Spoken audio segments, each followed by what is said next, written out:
Binge the full week of The Ray Taylor Show ad-free over at patreon.com/inspired disorder. What you manifest in your mind, you can bring to reality. Ted Lasso, Season 2, Episode 2, Lavender. This episode starts off with Jamie Tart on his reality show. During a voting period of the reality show, he gets voted off the reality show. And then meets with his manager, who tells him that he's been let go from Man City as well. Nobody wants to work with him. So Jamie, out of a job, unemployed, because of his ego. Because not only his ego, but because of just who he is.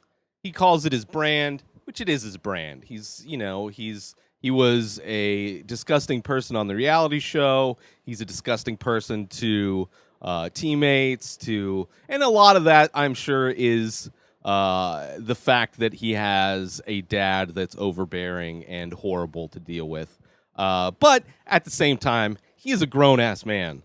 For me, personally, seeing adults have, like, childlike relationships with their parents, like...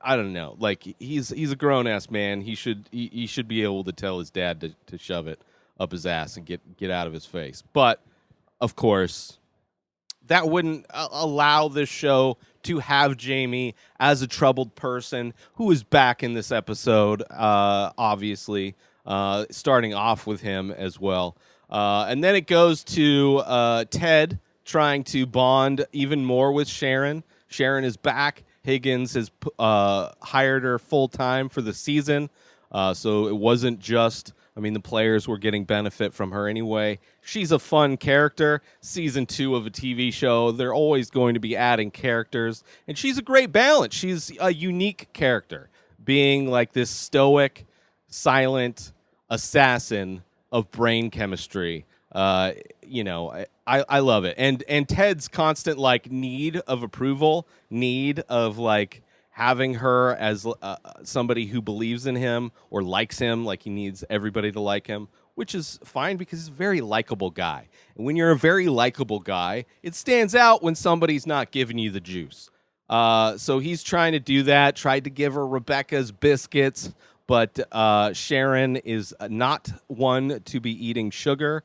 Which I have a prediction that there's going to be an episode that's going to show Sharon completely out of character when she binges on some sugar. Something might happen.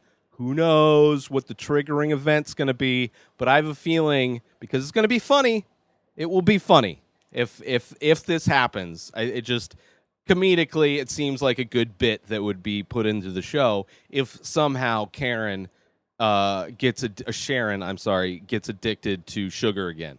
She kind of hints at the fact that, in a past life, she used to be addicted to sugar, and it would do bad things for her, and all of that, and the thing.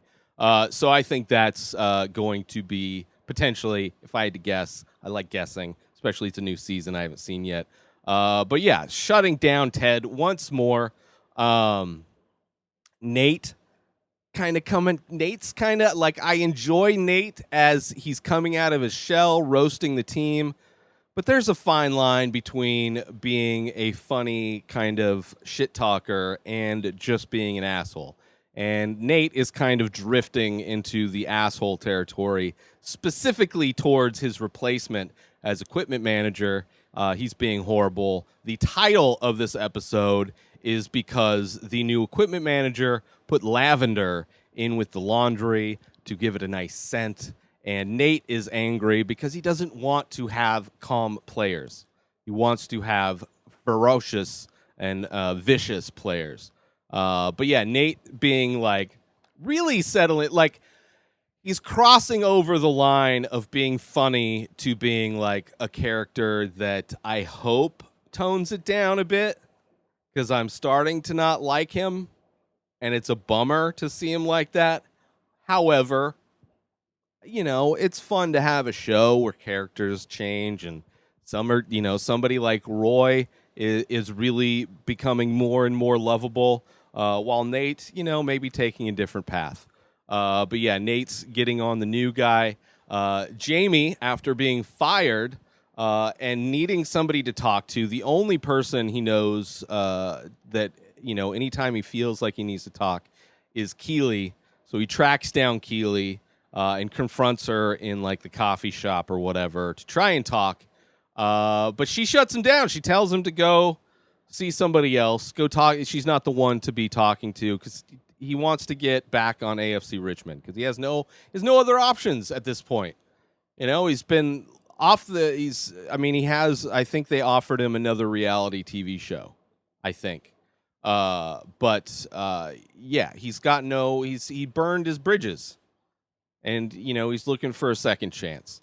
But Keeley shuts him down, which the scene doesn't show her shutting him down. It just shows her pointing out the fact that throughout his, while he's like explaining to Keeley that like she's the one he normally talks to, but he doesn't have her number anymore. She's focused on the fact that he deleted her number, which I think gave her extra motivation to not do it since she's with Roy right now. But then it cuts to Roy losing. He has this big cup match with his, girls under 9 soccer league.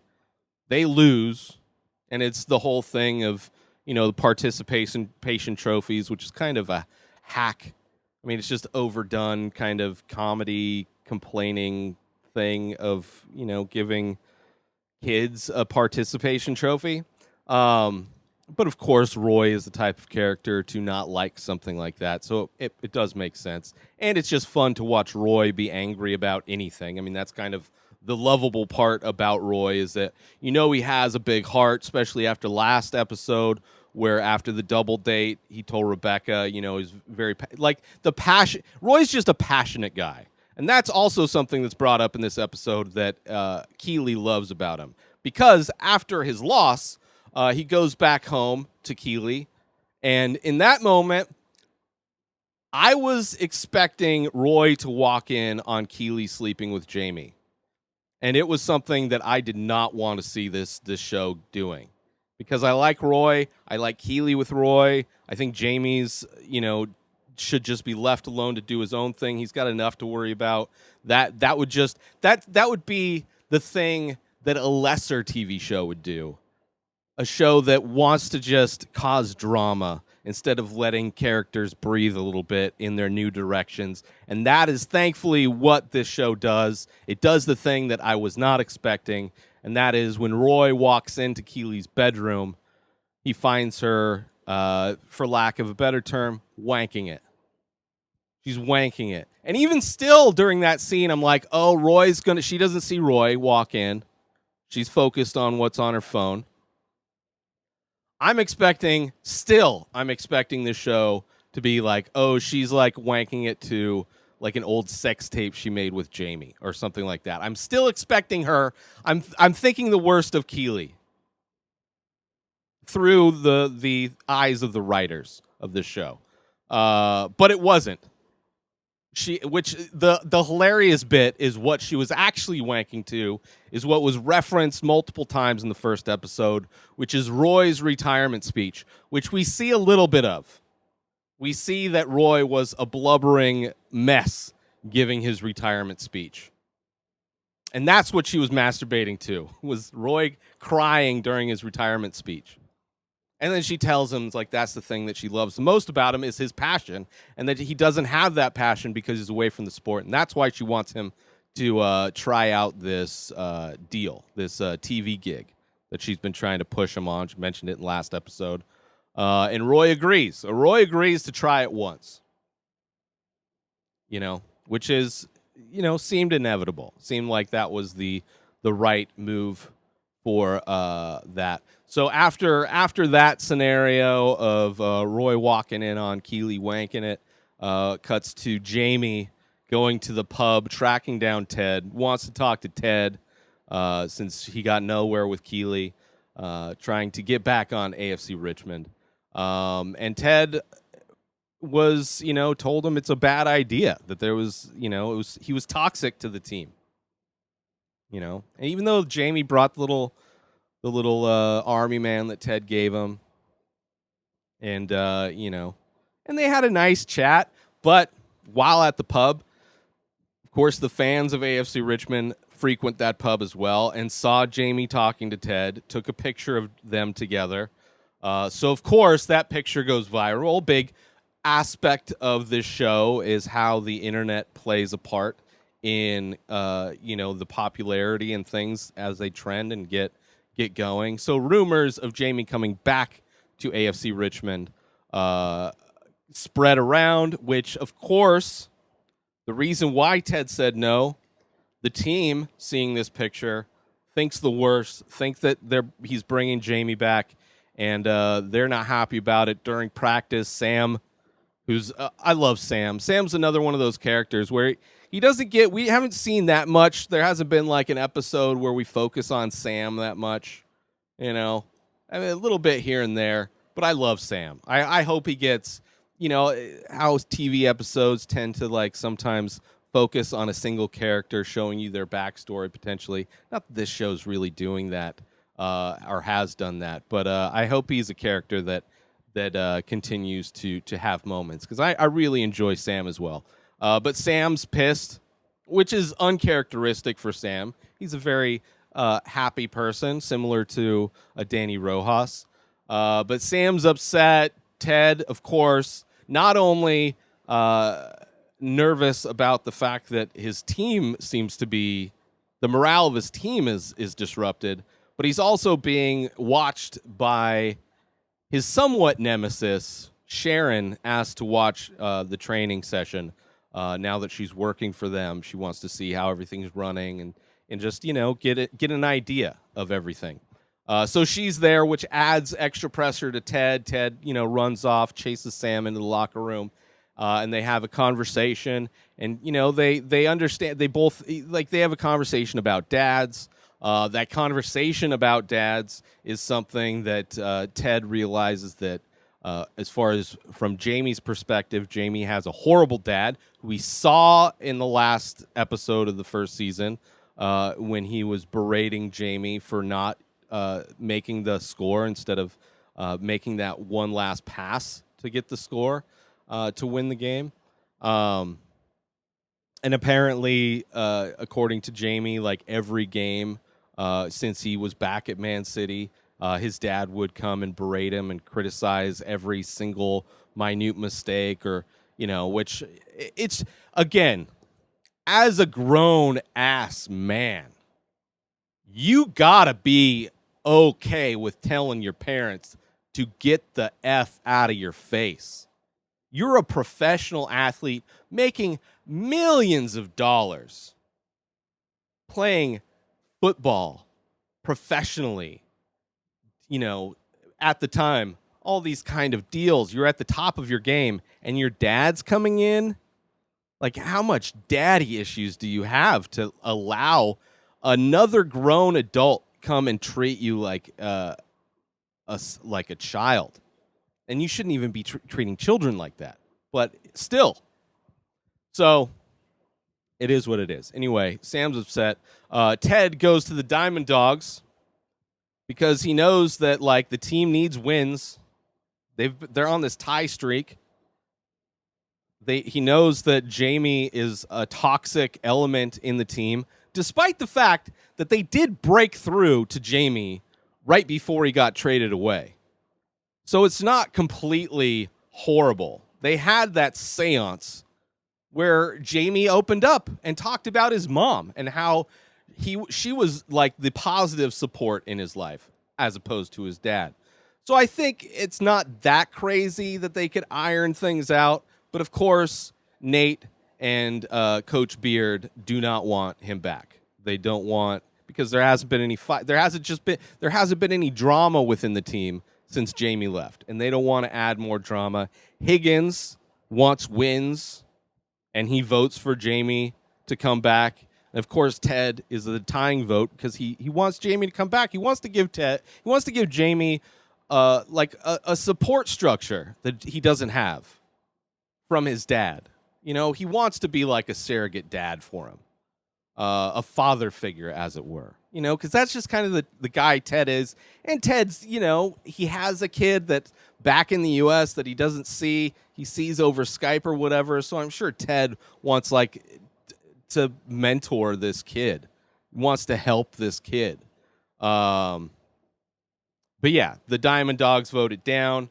Then it cuts to Roy trying out this gig. And of course, Roy being Roy, cussing through his impassioned critique of his old team, getting a loss.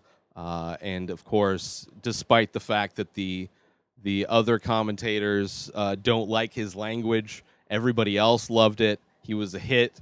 He goes back to Keeley and thanks her in a very special way. Just going down on her while she gets to watch his blubbering retirement speech. I mean, Roy Kent, love that guy, man, and like Keeley too. Like, I love both of them so much. They're just like, they're fun, they're honest, brutally. I mean, Keeley a little bit more guarded with trying not to offend, especially Rebecca at moments, but still, like, both are strong individuals. Like, we've seen Keeley stand up for herself, put her foot down. We've seen Roy obviously do similar things. So them as a couple, I really enjoy, and that scene was a lot of fun because she helped him again. She's been a real positive guide for him, a real positive help for him in a big transition in his life, leaving a career that, he's been playing football for probably his entire life. That's all he's known. And now he's trying to do new things, and he's got his yoga mom friends. But, it's nice to be in a relationship where you're on a team, you're on each other's side, and you want the best for each other. And that's what I feel like they are to each other, which really warms, just like another aspect of the show that really warms my heart. Let's see where we're at. Higgins, obviously, throughout this whole episode, because Higgins gave his office up to Sharon in the previous episode, he's kind of migrating from space to space throughout this entire episode, and there's the gag of him knocking down his cup of pencils every time he's like, somebody realizes that he's working. He finally gets to share an office with Nate, which I think that's going to be an interesting kind of relationship. I would imagine them butting heads, especially Higgins. Higgins is just like a nerdy, older guy, but still has a heart. He's a good guy. Like, everybody's a pretty good guy. Everybody in the organization's good. There's a scene where Sharon goes to introduce herself to Rebecca for the first time, and she meets Keeley. She goes into Rebecca's office, and Keeley's in there. And they're all, like, nice to each other. Hey, nice to meet you. Like, everybody's nice. And even Sharon, when she gives Ted, at the end of this episode, Ted asks her to give him the honest feedback. She was going to write him an email later, and he's like, just give it to me now. And she's like, listen, you guys are awesome energy. Everybody's nice to each other, super polite. I love it here. But there's a reason why you're not winning games. And that's a problem. You're not fully succeeding at what you should be doing as a coach. Like, you got the morale thing, you're working efficiently as a cohesive team. You need that thing. And so this episode ends with practice, snowing, which I miss snow. There's something else I was watching. Oh, it's a movie I'll talk about later this week. Practice, and Jamie comes walking onto the pitch, which, I mean, obviously it's going to bring drama, which is fine. The show needs drama. Jamie's good at drama. He looks deformed with his weird eyebrow shaved haircut thing. He really looks weird. It looks like his eye was swollen. But yeah, I like Jamie. I mean, the fact that in the episode, two aces from the first season, which, by the way, the two aces are back now that Jamie's back. That was a part of two aces that was so, like, devastating, was that after all of the work Ted put in to get Jamie to be part of this team and to drop his guard, to embrace his fellow teammates as a family, doing the seance, getting rid of the curse of their training room, like then he was just shipped off because Rebecca was still trying to. So they had made a lot of progress already. So I'm not as like, hopefully the show doesn't act like that episode didn't end the way it ended. Like there was a bonding moment between them. And I'm sure there's going to be rifts because Jamie is Jamie and he's got damage because of his dad. But yeah, I really enjoyed this episode. It's going to be interesting to see where it goes from here with Sharon, with the team. Now they got their two aces back. Let's see how the team works together. We'll see what kind of problems Nate gets into with his new brash attitude. But yeah, Ted Lasso, season 2, episode 2, Lavender. I enjoyed it. So far, enjoying season 2 in general. Excited for next week. Get yourself $25 in new credit when you sign up for your great new cell phone service over at Ting. Go through my link, inspireddisorder.com/Ting. Sign up now with that link, and you get yourself $25 to put towards a new device, put towards your service. But it's a great quality service that you do not pay an arm and a leg for. I love it. I've been using it for years and pay so very little. I could almost pay 2 months of my cell phone bill with $25 credit that you get for free when you go through my link, inspireddisorder.com/Ting. That's TING, inspireddisorder.com/Ting. New episodes of The Ray Taylor Show come out every single day. Subscribe on IGTV, YouTube, and everywhere else podcasts are found. Binge the full week ad-free over at patreon.com/inspireddisorder. Buy Ray Taylor Show merch over at inspireddisorder.com and follow the show on Instagram at Ray Taylor Show. Have a wonderful day, everybody. Peace out!